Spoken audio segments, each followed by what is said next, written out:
आता हे 4000 square फूटचं 4000 square foot फक्त याच्या प्रॉफिटवरती बांधलं. प्रॉफिटवरती बांधलं. सुरुवातीला अडचणी मार्केटिंगची आली, म्हणजे वर्षभराचं जर काढलं तर दोन्ही शेडचे 5-5.5 लाख रुपये मिळतात. नमस्कार मंडळी, मी सूरज मुके तुमचं फार्मिंग बाबाजी यूट्यूब चॅनलवरती स्वागत करतो. आज आपण पाहणार आहे गावरान कुक्कुटपालनाविषयीची संपूर्ण माहिती. आणि हे ज्यांचं शेड आहे, दोघं जण नवरा बायको जे सर आणि ते मॅडम आहेत, ते दोघं पण नोकरी करतात. नोकरी बरोबर ही शेडही सांभाळतात.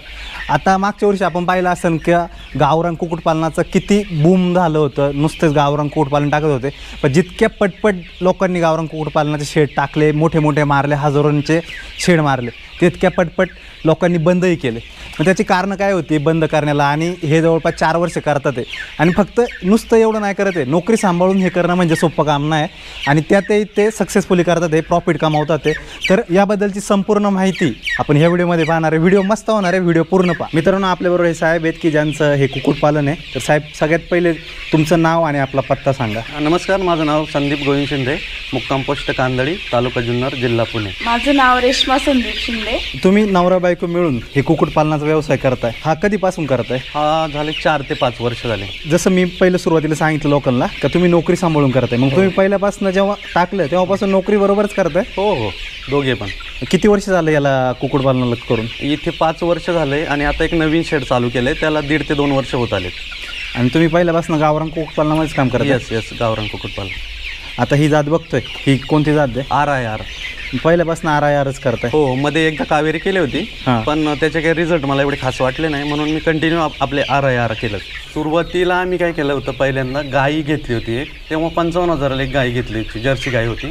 तर त्याच्यामध्ये काही आम्हाला तिनं काही ती गाई लागलीच नाही. आणि त्याच्यानंतर ती आम्हाला लिटरली 5,000 रुपयाला विकावं लागली. त्याच्यानंतर मग आम्ही काहीतरी जोडधंदा शेतीला करायचंच होतं. मग आम्ही काय केलं, त्याच्यात 200 पक्षी आणले. जेव्हा इथे ना ह्याच जागेवरती असं पास्टाचं बनवलेलं होतं आणि त्याच्यामध्ये ना 200 पक्षी टाकले आणि त्याच्यामध्ये अंड्यांचं प्रोडक्शन घेत होतो. मग अंडे जरा त्याच्यातून प्रॉफिट दिसायला लागलं. नंतर मग आम्ही काय केलं, 1000 स्क्वेअर फुटाचे शेड बांधले इथे डायरेक्ट. आणि हे कटिंगवरती चालू केलं, म्हणजे कटिंगसाठीचे पक्षी टाकले ह्याच्यामध्ये. त्याच्यामध्ये चांगलं प्रॉफिट झालं आणि त्याच शेडवरती ते शेड बांधलं आम्ही. आता हे 4000 स्क्वेअर फूटचं 4000 स्क्वेअर फूट फक्त याच्या प्रॉफिटवरती बांधलं. आपण एकदा पैसा गुंतवला आणि यातला पैसा आपण बाहेर न जाता याच्यातच गुंतवला. हो. आता हा किती दिवसाचा पक्षी? हा 37 दिवसाचा. 37 दिवसाचा. जेव्हा तुम्ही 5 वर्ष आधी सुरुवात केली होती, म्हणजे कसं काय, आता नोकरीमध्ये तर चांगलं चाललं असेल तुमचं, सेटल, दोघं पण नोकरीला आहेत, मग दुसरं आपण करावं असं कुक्कुटपालन असं का विचार आला? मी म्हटलं जॉबला आणि शेतीला जोडधंदा म्हणून काहीतरी करायचं होतं, हे पहिल्यापासून माझं चालू होतं. तर मग नंतर मला कुक्कुटपालनाची थोडीशी आवड असल्यामुळं मी काय केलं, पहिल्यांदा ट्रायल बेसवरती 35 पक्षी आणले, जे अंड्यांवरती आम्ही प्रयोग करत होतो.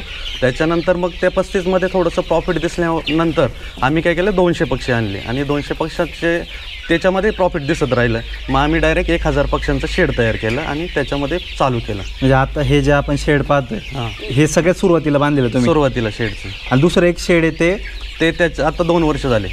ते किती स्क्वेअर फूटचं आहे? ते 4000 स्क्वेअर फूट. आणि हे आताचं? हे 1000 स्क्वेअर फूट आहे. मग याच्यामध्ये किती पक्षी टाकतात? 1000 पक्षी बसतात तिथे. जेव्हा सुरुवात केली तेव्हा काय अडचणी आल्या का सुरुवातीला? सुरुवातीला अडचणी मार्केटिंगची आली. म्हणजे काय अडचण काय झाली ना? मार्केट म्हणजे पक्षी तर तयार झाला होता तेव्हा आमचा, पण आम्हाला विक्री कुठं करायची हेच पहिलं माहीत नव्हतं. मग त्याच्यानंतर आमचे मेहुणे योगेश डुकरे आणि आमचे पाहुणे संगमनेरचे जे अण्णासाहेब खटाळ यांनी त्याच्यासाठी मदत केली. नंतर त्यांनी मार्केटिंगचं सगळं सांभाळलं. त्याच्यानंतर मग आम्ही कंटिन्यू हे चालू केलं. पक्षी एकदा आपल्या शेडवरती आल्यावरती किती दिवसात बाहेर निघतो विक्रीला? 65 ते 80 दिवसापर्यंत निघतो. त्याच्यामध्ये वजन किती असतं जेव्हा आपण मार्केटला पोहोचवतो तेव्हा? ॲव्हरेज 1100 जेव्हा येतं तेव्हा विक्रीला माल तयार होतो, पण आम्ही साधारण 1300 जेव्हा ॲव्हरेज येईल तेव्हा विक्रीला काढतो माल. याचं कारण काय का 1100च्या ऐवजी 1300 काढतात? कारण 1100मध्ये ना तुमचं जे काय कॉस्टिंग आहे तेच निघत असतं आणि जेव्हा 1300 होईल, 1300 किंवा 1300 प्लस होईल, तेव्हा तुम्हाला मग प्रॉफिट त्याच्यामध्ये निघतं. आम्ही दोघं आहे ना, दोघं पण नोकरी करतोय. नोकरी तर करून पूरक व्यवसाय हा आम्ही जोडधंदा म्हणून चालू केलेला आहे. तर याच्यामध्ये दोघांचं जे नोकरीचं टायमिंग आहे हा वेगवेगळा आहे. त्यामुळं सकाळी 1 तास हे सांभाळतात, काम करतात. संध्याकाळी मी नोकरीवरून आलं, मी आणि माझा मोठा मुलगा 1 तास आम्ही संध्याकाळी काम करतो. काम करताना पहिलं पक्षी आल्यावर त्यांची खाणं पाणी याची सगळ्याची काळजी घेतली जाते. त्याच्यानंतर त्यांना सर्दी होऊ नये, काही आजार होऊ नये ती पण काळजी घेतली जाते. त्याच्यामध्ये खाली ओलावा तयार नाही होऊन त्याच्यासाठी पडद्यांची जी मॅनेजमेंट आहे ती व्यवस्थित केली जाते. ब्रूडिंग आपण पक्षी आणलं त्याच्या आदल्या दिवशी तयार सगळं करतो. खाली तूस अंतरून त्याच्या पेपर वगैरे आणतो, गूळ पाणी ठेवतो, त्या पेपरवरती खाद्य टाकतो. हे कमीत कमी 2 दिवस ठेवतो. 3ऱ्या दिवशी पेपर आपण काढून टाकतो. आणि वरतून आपण बल्बचे लाईट त्यांना जेवढं पाहिजे पर पक्षाला 2 वॅटचं लाईटची उष्णता आपण देतो. त्याच्यानंतर मग ते आपण 5 ते 6 दिवस आपण ब्रूडिंगमध्ये ठेवतो त्यानंतर ग्राउंडमध्ये. त्याच्यानंतर मग त्यांना थोडी थोडी मोठी जागा करतो. मग 2 ब्रूडिंगचे 1 ब्रूडिंग करतो मोठी जागा करून. आणि पक्ष्यांचं व्हॅक्सिन असतं आपण जे त्यांची रोगप्रतिकारशक्तीसाठी 7व्या दिवशी, 14व्या दिवशी आणि 21व्या दिवशी असे 3 व्हॅक्सिन करतो. कोणत्या सीझनमध्ये सर्वात जास्त त्रास होतो किंवा आजार जास्त येतात? पावसाळ्यामध्ये नक्की अडचण काय येते? बाहेरचं वातावरण दमट राहतं. मग आपण पडद्यांचं नियोजनामध्ये पावसाला पडदे पॅक करतो. आतमध्ये पूर्ण दमट वातावरण, ओलावा तयार होतो आणि मग पक्ष्यांमध्ये अमोनिया वायू हा असा एक तयार होतो. त्याचं नियोजन कसं करता तुम्ही का कमीत कमी आजार व्हावं पक्ष्यांना? त्याच्यासाठी पावसाचं वातावरण जर आपल्याला वाटलं आहे तरच पडद्यावर घेतो किंवा पडद्यांची मॅनेजमेंट जेवढी काळजी घेता येईल वरती खाली करतो आपण, हे उघड बंद, त्यानुसार त्यांची काळजी घेतली जाते. त्याच्या पक्ष्यांना आहे ना आत्ताचा जर फीडचा रेट बघितला तर 3 ते 3.5 किलो खाद्य लागतं. त्याच्यामध्ये तुमच्या रेटनुसार जर आता कॅल्क्युलेशन केलं तर साधारण 120 रुपये तुम्हाला फीडला लागतात. त्याच्यानंतर 20 रुपयाचा पक्षी आणि 4 रुपये मेडिसिन, असे जवळजवळ 144 रुपये कॉस्ट येते एका पक्षाला. मग कधी कधी खालीवर पण होत असेल ना कॉस्ट? हो, तुमचं जर रेट कमी असेल फीडचे तर खालीवर होतात. साधारणतः 140 ते 150च्या दरम्यान खर्च येऊ शकतो. हो, 140. किती ग्रॅमचा तयार होईल त्याच्यामध्ये? याच्यामध्ये ना तो साधारण 1300 ग्रॅमचा पक्षी तयार होतो एवढ्या याच्यामध्ये. आणि आपल्याला याच्यामध्ये मिळताना रेट काय काय मिळतो? वेगवेगळे रेट म्हणजे कधी जास्त मिळत असेल, कधी कमी मिळत असेल, प्रति किलो काय रेट आहे? प्रति किलो कधी जर मार्केट रिवर्स असेल तर 100 रुपयापासून आम्ही विक्री केलेली आहे. 100 ते आता लास्ट पर 200पर्यंत मार्केट गेलं होतं, तर 220 रुपयापर्यंत. हां, म्हणजे आता सगळ्यात जास्त मार्केट गेलं होतं आताच ह्या बॅचला सगळ्यात जास्त मार्केट. आता याचं कारण काय आहे की मार्केटमध्ये सगळ्यात जास्त रेट वाढला होता? तर असं होतं का, एक तर आखाड होता आणि दुसऱ्या शेडमध्ये ना बहुतेक शेतकऱ्यांनी काय केलं तर ते मध्ये नुकसानीमध्ये गेल्यामुळे ना शेडला मालच टाकले नव्हते. त्याच्यामुळं मग मार्केटचं शॉर्टेज होतं ह्या बाजूला. ह्याबद्दल काय वाटतं तुम्हाला? का आता म्हणजे मी सुरुवातीला पण म्हटलं का मागच्या 2 वर्षात इतक्या लोकांनी शेड टाकले व्हिडिओ पाहून आणि तितक्या पटपट बंद पण केले, याची कारणं काय आहे आणि त्याच्यामधून आपण सस्टेन म्हणजे टिकवून कसं ठेवू शकतो का सतत आपल्याला नफा होत राहील? लोकांनी काय केलं माहिती का, कंटिन्युटी ठेवली नाही. त्याच्यामध्ये प्लस मायनस होतच राहतं. तुम्हाला एखाद्या वर्षात एखादी बॅच लॉस करतेच, पण तुम्ही त्याला घाबरायचं नाही. तुम्ही कंटिन्युटी ठेवा, तुम्हाला पैसे मिळणार याच्यामध्ये 100%. माझं काय म्हणणं आहे की सुरुवातीलाच लोकांनी 5000 पक्ष्यांची बॅच टाकली, एकदम मोठी इन्व्हेस्टमेंट केली, मोठा खर्च झाला आणि लॉस पण मग होताना त्यांना मोठा झाला. मग ही त्याच्यासाठी ना तुम्ही 1000 पक्ष्यापासून ट्रायल घ्या, तुम्हाला पैसे मिळणार. म्हणजे जसं तुम्ही आता केलं, पहिला 1000 पक्ष्यांचं केलं बाबा. आणि हे बघा मित्रांनो, तुमच्या पुढं उदाहरण आहे की कितीतरी जण सांगतात का सुरुवात ही छोट्यातून करा, पण यांनी खरंच छोट्यातून सुरुवात केलेली आणि मग आता मोठ्याच रूपांतर केलं. बघा इथं हे 4000 स्क्वेअर फूटचं शेड दिसतंय आणि हे बघतोय आपण तर हे 1000 स्क्वेअर फूटचं शेड आहे. तर आपल्याला 1000 पक्ष्यांसाठी टोटल खर्च किती होतो सुरुवातीपासून शेवटपर्यंत? साधारण 1,40,000 ते 1,50,000पर्यंत 1000 पक्ष्यांचा खर्च होतो.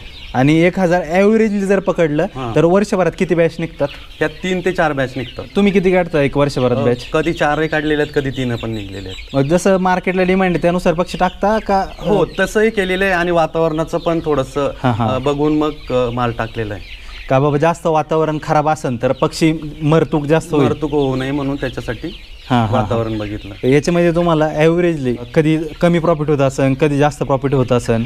आतापर्यंत लॉस किती वेळा झालाय? लॉस 2 वेळा झाला.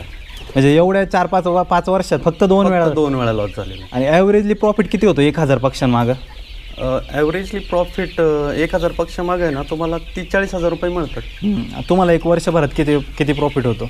तेवढंच म्हणजे वर्षभराचं जर काढलं तर दोन्ही शेड शेडचे 5-5.5 लाख रुपये मिळतात. पूर्ण नफा मिळतो आपल्याला. पूर्ण नफा. पण हे पूर्ण मॅनेज करायला किती अवघड आहे तुम्हाला? कारण नोकरी सोबत सांभाळणं खरंच म्हणजे अवघड आहे का सोपं काम नाही तितकं? नाही, नोकरीमध्ये कसं तुम्हाला 9-9 तास काम करावं लागतं, पण इथे ना तुम्हाला 1 तास खूप झाला. एवढं शेडला, या दोन्ही शेडला 5,000 पक्ष्यांना तुम्हाला 1 तास खूप झाला. आता मी बघतोय ना त्यानुसार तुम्ही तर करताय, तुमच्याबरोबर मॅडम पण आहेत, मॅडमचं पण योगदान आहे, परत तुमचा मुलगा पण आहे, तो पण पूर्ण बघतोय, त्यामुळे मग सगळं कुटुंब मिळून बघतंय, त्यामुळं योग्य प्रकारे नियोजन चाललंय तुमचं. चालतंय. आणि मुलगा पण आता त्याच्यामध्ये एवढा हुशार होत चाललाय ना का तो 50% तोच काम करतोय आता. हां, मग 9वीला आहे आता सध्या, पण तो 50% काम करतोय कारण तो आमच्याबरोबर शिकत गेला आणि लक्ष देतो चांगलं. हां, मग तुमचं पण काम जरा थोडं कमी होत easy असेल. झालं. हां, बरोबर. तुसाचं कसं आहे, खत तयार होऊन चांगला नफा मिळतोय का कसं आहे? नाही, सध्या जेवढे तुसामध्ये तुम्हाला भांडवल गुंतवलंय, जेवढ्याचं तूस घेतलंय तेवढेच तुम्हाला खताचे पैसे मिळत आहेत. पहिलं मिळत होतं पण आता नाही मिळत आहे. तूस किती दिवसानंतर हलवायला लागतोय आता? हे आम्ही 7 ते 8 दिवसानंतर हलवतो. ओलवायचं प्रमाण फक्त म्हणजे पावसाळ्यातच जास्त दिसतं. पावसाळ्यातच दिसतं, इतर दिवशी तूस हलवायची सुद्धा गरज लागत नाही. तुम्ही पहिले सुरुवातीपासून RIRच करताय आणि तुम्ही मध्ये पण म्हटले का कावेरीचं इतकं काय तुम्हाला चांगलं म्हणजे परवडलं नाही बाबा, असं काय का RIRच पक्ष घेतला? आता बरेचसे लोक RIR पासून लांब गेलेत, कावेरी घेतात, DP करतात, मग तुम्ही RIRच का निवडलं? RIR असं निवडलं का मी कावेरी पण एकदा टाकलं तर माल, पण ते काय झालं का वेट घ्यायला ना जास्त दिवस घ्यायला लागलं. मग आपल्याला कमी दिवसात वेट गेन करायचं होतं, तर त्याच्यासाठी RIR पक्षी हा बेस्ट वाटलं मला. कारण 5 रुपये जरी तुम्हाला मार्केट याचं कमी मिळालं कावेरीपेक्षा, तरी पण याच्यामध्ये ना वेट गेन चांगलं आहे. याचं जे आहे ते वेट गेन करण्याची क्षमता चांगली, त्याच्यामुळं तुम्हाला मार्केट जरी कमी मिळालं तरी तुम्हाला पैसे चांगले मिळतात त्याच्यामध्ये. थोडक्यात काय FCR चांगलं आहे की पक्षी कमी खाद्य घेऊन जास्त वजन घेतो. त्यामुळं मग आपल्याला जो फायदा आहे तो पण जास्त मिळतो. हा. आणि ह्या पक्ष्यांना आहे ना रोगराई जे काही आजार असतील हे खूप कमी प्रमाणात असतात. एकदा पक्षी जरा थोडासा मोठा झाला की मग जास्त काय मरतूक होतच नसेल ना? होत नाही. आता तुम्ही एक उत्तम उदाहरण आहे इतर शेतकऱ्यांना, इतर नोकरी करणाऱ्याला जो गावाला राहतोय किंवा शेतीजवळ राहतोय, की आपण शेतीला एक जोडधंदा करू शकतो बाबा. तुम्ही इतरांना काय सांगाल का? आता काही जण नोकरी करताय आणि मग म्हणताय की मला वेळ मिळत नाही बाकी काही गोष्टी करायला.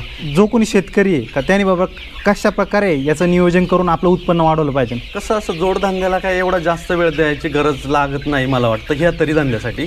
इतर धंदा पण कुठलाही तुमच्या शेतीसाठी तुम्ही एक जोडधंदा केलाच पाहिजे असं सगळ्या शेतकऱ्यांना माझं सांगणं आहे. तर मंडळी, ह्या व्हिडिओमध्ये आपण पूर्ण कुक्कुटपालनाविषयीची माहिती पाहिली. त्याचबरोबर हे जे साहेब आहेत, ह्या मॅडम आहेत, हे आपल्या पुढे एक उत्तम उदाहरण आहे की नोकरी करून कशा प्रकारे आपण एक जोडधंदा, कुक्कुटपालनाचा जोडधंदा करू शकतो आणि त्यातून एक चांगल्या प्रकारे नफा कमावू शकतो. फक्त सुरुवातीला कसा एक थोडक्यात सुरुवात करा, त्यात तुम्हाला नफा दिसला तर पुढं अजूनही वाढू शकता.